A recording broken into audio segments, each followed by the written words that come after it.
it's over. What you, come on, bro, don't play like that. You fucking around, right? I had to tilt my hat at the city cop. I walk away free cause I'm innocent. It was a Jewish doctor. Fellas, if you ain't sucking nigga dick in the parking lot, put your cell phone like that. We've been working closely. With everyone. I see good things about Hitler also. He could shoot me and kill me, like. This guy. I love this guy right here. Motherfuckers can't rhyme no more, about crime no more. Mixed drug and show money, Biggs Burke on tour. They did it to Tory, DaBaby, Travis, Kanye. Hey, they're gonna cancel you too. It's just a matter of time. The question is, can you even stop it at this point? Cancel culture and canceling have been running rampant these past couple years, and hip-hop itself hasn't been the exception. Lately, we've seen a lot of rappers fall victim to the cancel wave. And I'll go deeper into specific cases later, but right now, I just want to make sure we're on the same page. The way I see it, canceling someone means taking away business opportunities, stumping a career trajectory, taking away someone's voice, and even deplatforming in some cases. So how are you supposed to move in these sensitive times, where it seems like one wrong move is all it takes to end a career? I think there's a lesson we can learn for every rapper that got canceled so that you could avoid the same fate. God damn, DaBaby fell off. Within 1 year, he went from one of the biggest artists in the world, selling out arenas, to now where he's struggling to sell 500 tickets. Buy one, get one free type shit.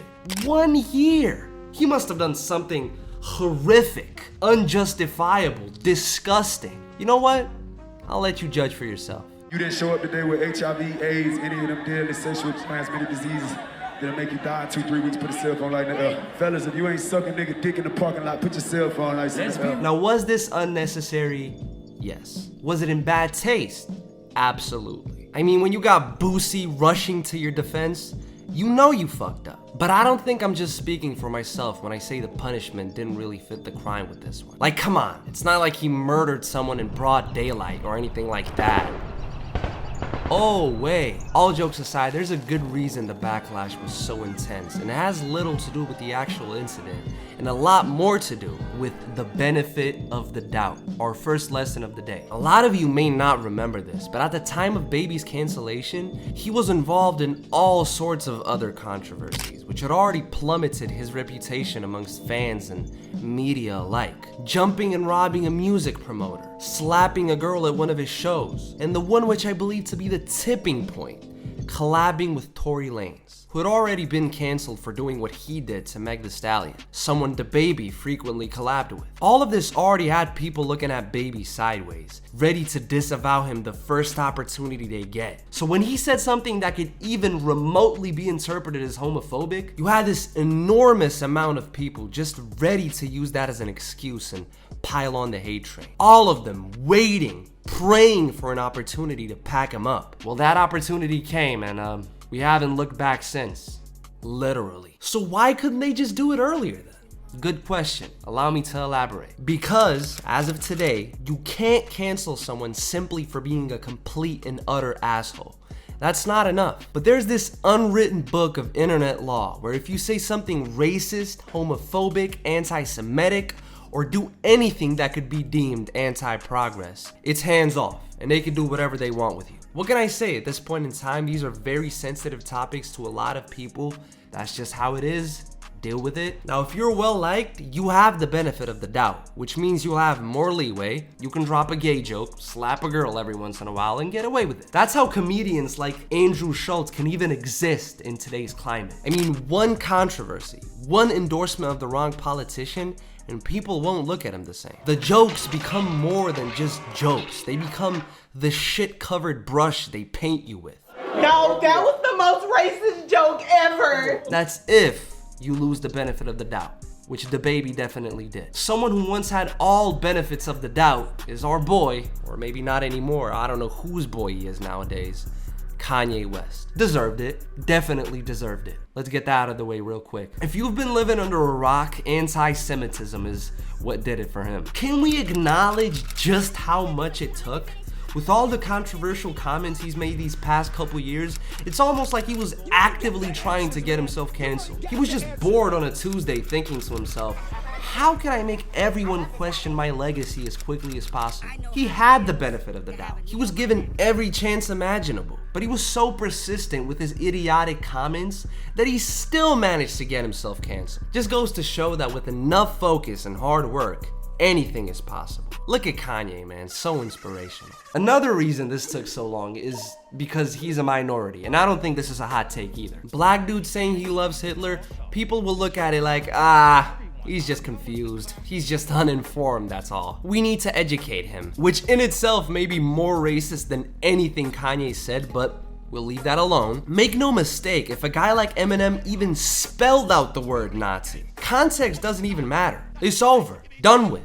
Tutto finito. With his blonde eyebrows, yeah, no one's gonna look at him the same after that moment. He would be doing Twitch live streams for the rest of his career. No amount of Royce the 5'9" features could save his ass. And as for Kanye's career, we really don't know yet. It's always been pretty hard to guess what his next move is, so it's honestly hard for me to count him out. Or easy. I really don't know or care at this point. But again, take this as a lesson. If they can get Kanye, they can get you. You're not untouchable. You hear that, Travis? Again, if you're currently residing under a rock, about a year ago, Travis Scott hosted the Astro World Festival. During his performance, 10 people died and hundreds more were injured after a panic-induced stampede in the overcrowded venue. Travis then faced serious backlash all around, not to mention brands like Dior dropping him, Coachella pulling him. Hell, they even removed his emotes from Fortnite. I mean, that's how you know the situation is serious. Generally, these large-scale tragedies tend to make a lot of people angry, and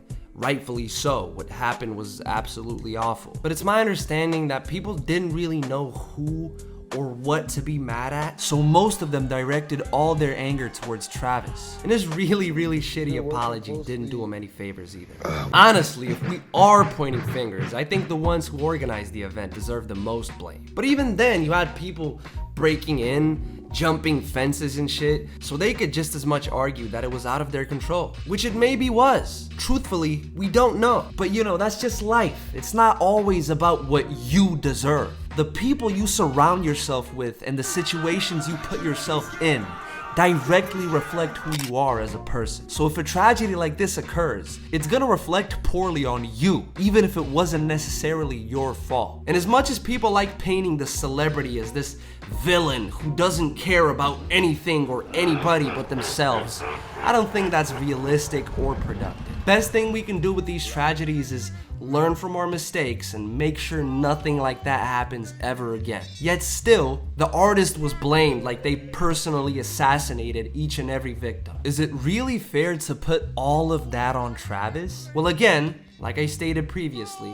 what's fair doesn't matter. Brands don't drop you because you're a bad person. They drop you because you're bad press. So even though, yeah, the Twitter people are the ones who echo their dissatisfaction and campaign for certain people to get canceled, the corporations are ultimately the ones left to make the decision, which affects the artist's career and livelihood for the unforeseeable future. Over here at Corporation Incorporated, we don't condone this type of behavior. However, we do condone the severe mistreatment and underpay of our workers. We're completely okay with that. Let me tell you the truth about cancel culture. It was never about carrying out justice. It was never about the right thing to do. In reality, cancel culture is this symbiotic relationship between the people and the corporations, occasionally with news outlets poisoning the well with biased stories and false information. So if the people decide they're done with somebody, the brands follow suit. But that's not because they really care or because they sympathize with the victims or certain marginalized groups. We won't give them that much credit. Actually, let's not give them any credit at all. Hey, what did Kendrick say? The only factor that influences their final decision is, drumroll please, money. Period. They strategically deduce if associating with a certain celebrity will be profitable going forward. And if their answer is no, ew, you remember that sponsorship we gave to that one dude a while ago? Yeah, cancel that. Ew! You know that collab we did with that one guy's clothing line? Yeah, we won't need that no more. It has nothing to do with if someone is guilty or not. At that point, they just want to avoid the bad press. And if they do cut ties with the controversial figure, they score too, because they get to parade around with the classic, "We were founded on peace, love, and diversity." With that in mind, and all the NPCs will give them credit like they did anything but cover their own ass. And once one brand drops someone, it's over. Then you have like a chain reaction of other brands following suit, right? Because of course, everybody is founded on peace, love, and diversity. At that point, you risk getting backlash just for not dropping that person. And I feel like this is something that has to be clarified, since there's this legion of low IQ individuals who believe cancel culture is this evil force preying on anyone who dares to oppose the mainstream narrative. Satanic rituals, liberal agenda, there's something that they're not telling us. So our third lesson is, deserve has nothing to do with it.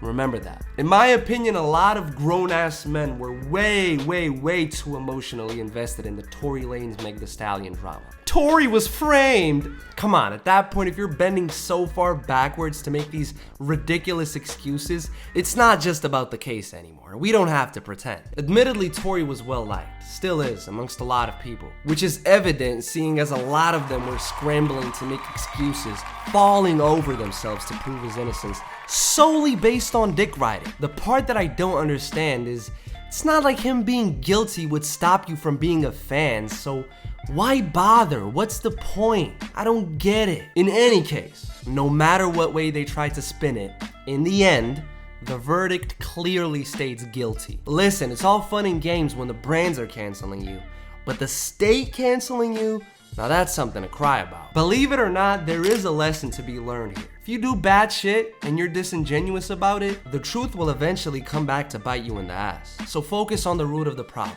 Don't be a piece of shit. You'd be surprised, it's actually not that hard. You got that? All right, let's go.